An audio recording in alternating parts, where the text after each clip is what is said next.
Citações do médico neurologista e psiquiatra criador da psicanálise, Sigmund Freud. Os neuróticos queixam-se de sua doença, mas aproveitam-na ao máximo, e, na hora de tirá-la, a defenderão como uma leoa com seus filhotes. Um dia, em retrospecto, os anos de luta parecerão os mais bonitos. A maioria das pessoas não quer realmente a liberdade, porque a liberdade envolve responsabilidade, e a maioria das pessoas tem medo da responsabilidade.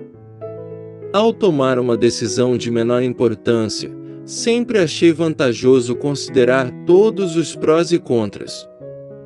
Em questões vitais, porém, a decisão deve vir do inconsciente, de algum lugar dentro de nós mesmos. Nunca nos sentimos tão impotentes e infelizes como quando perdemos nosso objeto amado ou seu amor. Das suas vulnerabilidades, virá a sua força.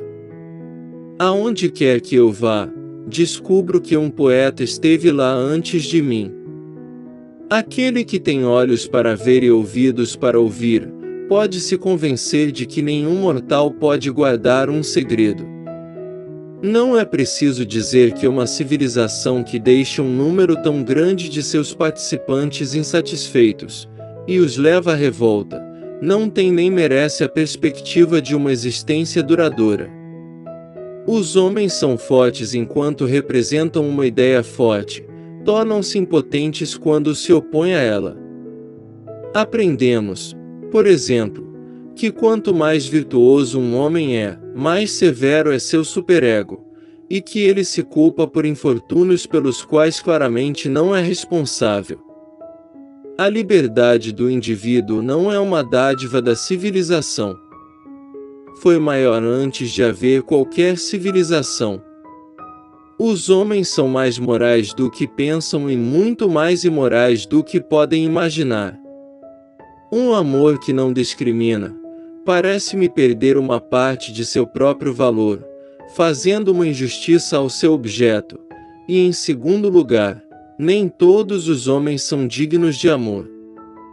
A beleza não tem utilidade óbvia, nem há qualquer necessidade cultural clara para isso. No entanto, a civilização não poderia prescindir dela. Só uma coisa eu sei com certeza, e é que os julgamentos de valor do homem seguem diretamente seus desejos de felicidade, portanto, eles são uma tentativa de sustentar suas ilusões com argumentos.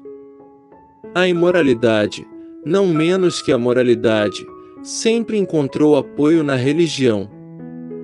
Quanto mais perfeita uma pessoa é por fora, mais demônios ela tem por dentro. Quão ousado alguém fica quando tem certeza de ser amado.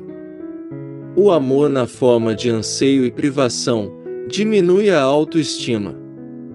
O conservadorismo, no entanto, é muitas vezes uma desculpa bem-vinda para mentes preguiçosas, relutantes em se adaptar às condições em rápida mudança.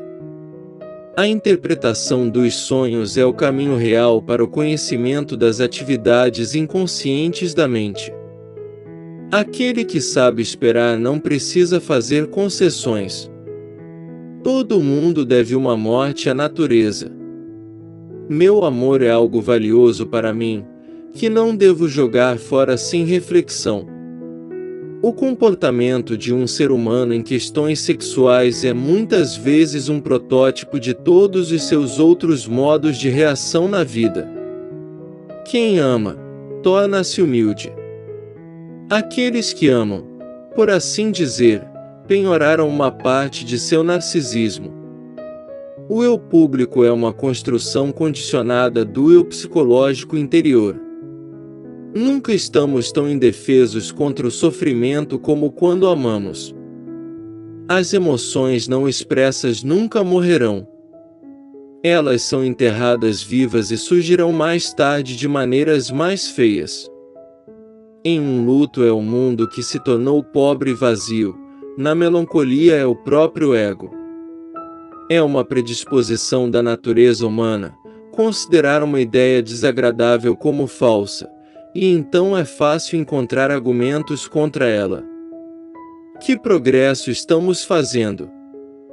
Na Idade Média eles teriam me queimado.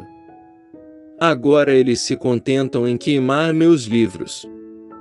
O homem virtuoso se contenta em sonhar com o que o homem mau faz na vida real. Uma mulher deve suavizar, mas não enfraquecer um homem. Os seres humanos são engraçados. Eles desejam estar com a pessoa que amam, mas se recusam a admitir abertamente. Neurose é a incapacidade de tolerar a ambiguidade. É impossível ignorar até que ponto a civilização é construída sobre a renúncia do instinto. Ser inteiramente honesto consigo mesmo é um bom exercício. O louco é um sonhador acordado. Somos o que somos, porque fomos o que fomos, e o que é necessário para resolver os problemas da vida e os motivos humanos não são estimativas morais, mas mais conhecimento. Um homem não deve se esforçar para eliminar seus complexos, mas para entrar em acordo com eles. Eles são legitimamente o que dirige sua conduta no mundo. As palavras têm um poder mágico. Elas podem trazer a maior felicidade ou o mais profundo desespero.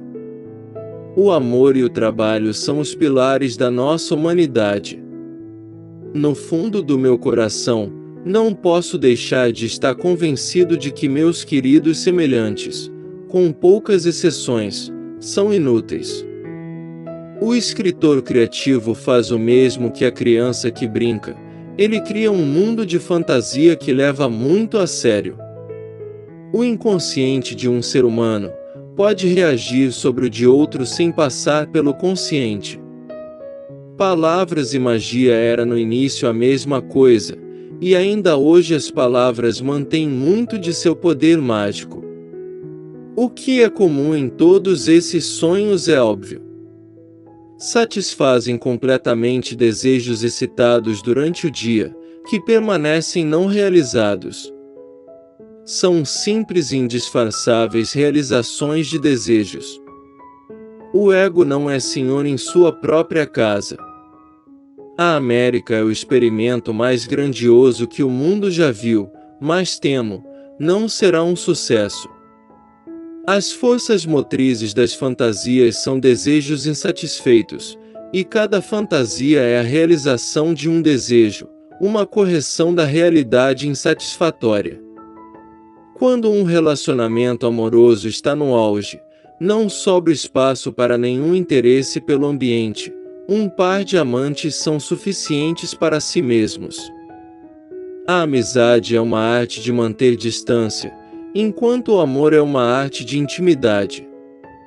Pois há caminho de volta da imaginação para a realidade e isso é arte. Limitar a quantidade de sexo aumenta o valor do sexo. Somos constituídos de tal forma que podemos obter prazer intenso apenas com o contraste e muito pouco com a própria condição. O sonho é a libertação do espírito da pressão da natureza externa, um desprendimento da alma dos grilhões da matéria.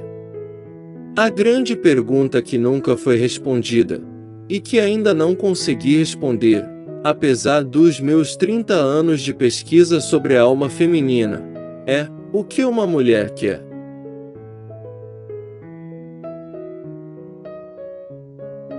Obrigado por assistir. Fique à vontade para curtir e compartilhar com pessoas que você gosta. Se merecer sua inscrição, fico muito grato e sinta-se muito bem-vindo.